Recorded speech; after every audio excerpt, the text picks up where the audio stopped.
आज हम अपने दर्शकगण मित्रगणों को अन्न के महिमा के बारे में बताएंगे। अन्न ब्रह्म है। यह बातें तैत्तिरीय उपनिषद में आया है। द्वितीय अनुवाक में, तैत्तिरीय उपनिषद के द्वितीय अनुवाक में यह बातें आया है। मैं उसे संक्षिप्त रूप में कहता हूँ।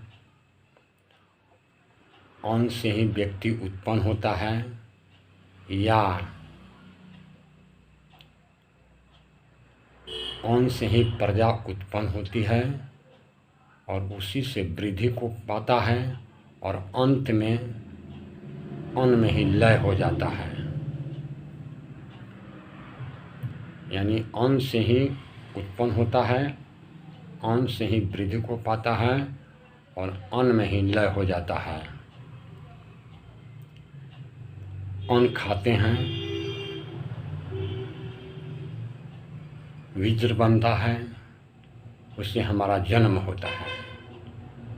अन्न खाते हैं, उससे मेरा शरीर का विकास होता है, बड़ा होता हूँ और अंत में अन्न में लय हो जाता हूँ। यानी फिर उसका लय अन्न के प्रति हो जाता है। फिर जन्म लेगा, फिर अन्न खाएगा, उसी के प्रति जाता है। इसीलिए अन्न से व्यक्ति उत्पन्न होता है, अन्न से ही वृद्धि को पाता है और अन्न में ही लय हो जाता है। इसीलिए इस उपनिषद में ब्रह्म को नहीं, अन्न को ब्रह्म कहा गया है। इस अन्न को इस उपनिषद में सर्वो औषध यानी सभी औषधियों का औषध कहा गया है, क्योंकि इसी पर जीवन आधारित है प्राणियों का।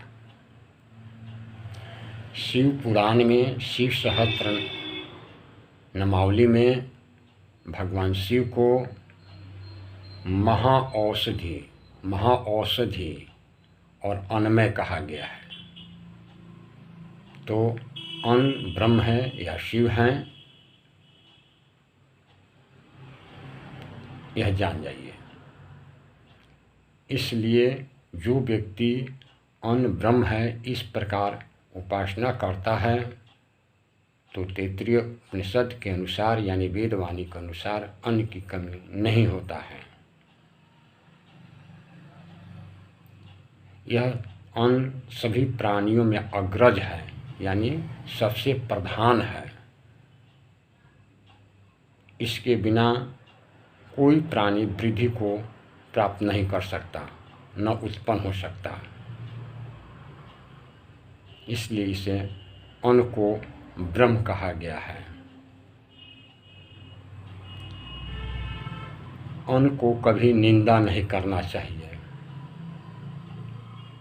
जो भी हमारे पास भोजन आता है उसकी निंदा नहीं करनी चाहिए। यह सबसे बड़ी बात समझ लें।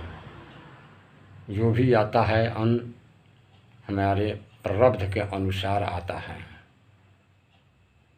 अतः अन्न की निंदा करना महापाप माना गया है।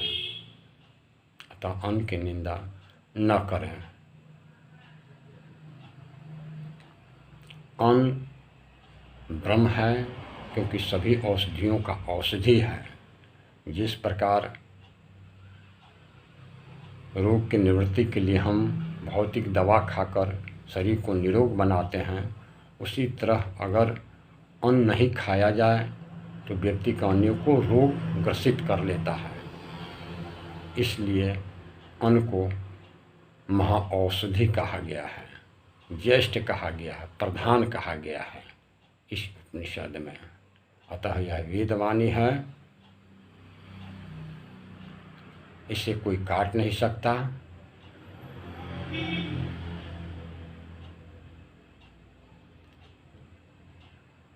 क्योंकि मनुष्यकृत्य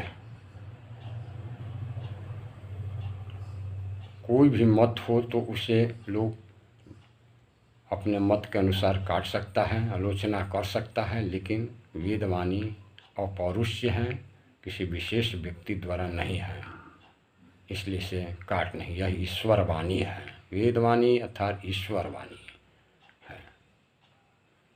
अतः अन्न को ब्रह्म समझें, कभी निंदा न करें, अन्न को दान करें, यह ब्रह्म है। अतः हम इतना ही कहेंगे इस वीडियो के माध्यम से कि अन्न ब्रह्म है, इसके निंदा उपहास कभी नहीं करना चाहिए। तब तक के लिए इतना ही वीडियो। ओम ब्रह्मणे नमः।